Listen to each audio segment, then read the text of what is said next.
největší hvězdy Hollywoodu na blátivé cestě k červenému koberci.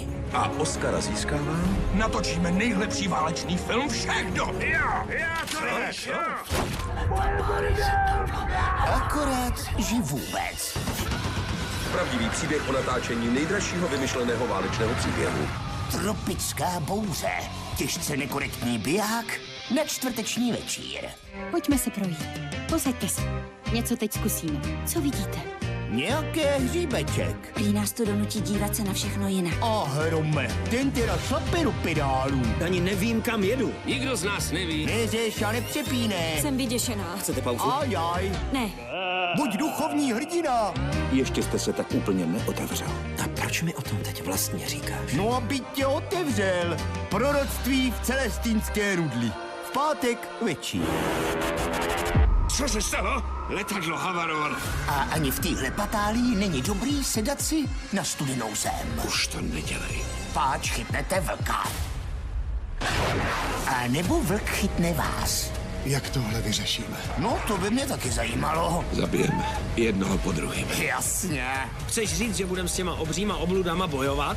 No, anebo si necháte sežrat. Mezi vlky. V sobotu večír. Hele, Transvolta. Co máš v plánu? Jako obvykle vyhrává. A tak sedne do kocápky, sjíždí lužnici, narušuje party, pere prachy a bije ostatní. Ty samolibej šulíne. Šulda to je, ale úspěšnej. Uděláš to, co bude třeba. A tak přibudou holky, zlatý rolády a opletačky s SMBákama. Čau, Ben. Auto štípne.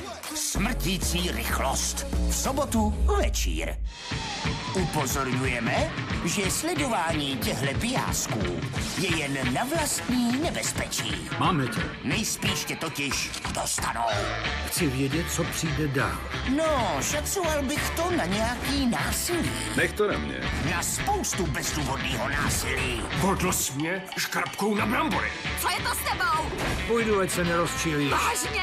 Akcí nabitý bijáky Dobrý pořad. s legendárníma kolíkama. Budu tam. Já taky. Lednový kultovky, co ti odpálí telku tvý mámy. Každý čtvrtek večír. Hudba! Všichni hned vstaňte a tančete, teď hned! Oholte si s okamžitou platností vousy. Připrav se na rusko-čínskou divočinu bez pravidel. Jste velký bojovník. Vy jste ruský car? Samozřejmě. Car a guvernér v jednom kriminále. A vy jste velmi silný. Akční mrkel, který si zamiluješ. Pamatujte, ve zdravém těle zdravý duch, pánové. Tajemství dračí pečeti. V neděli večír.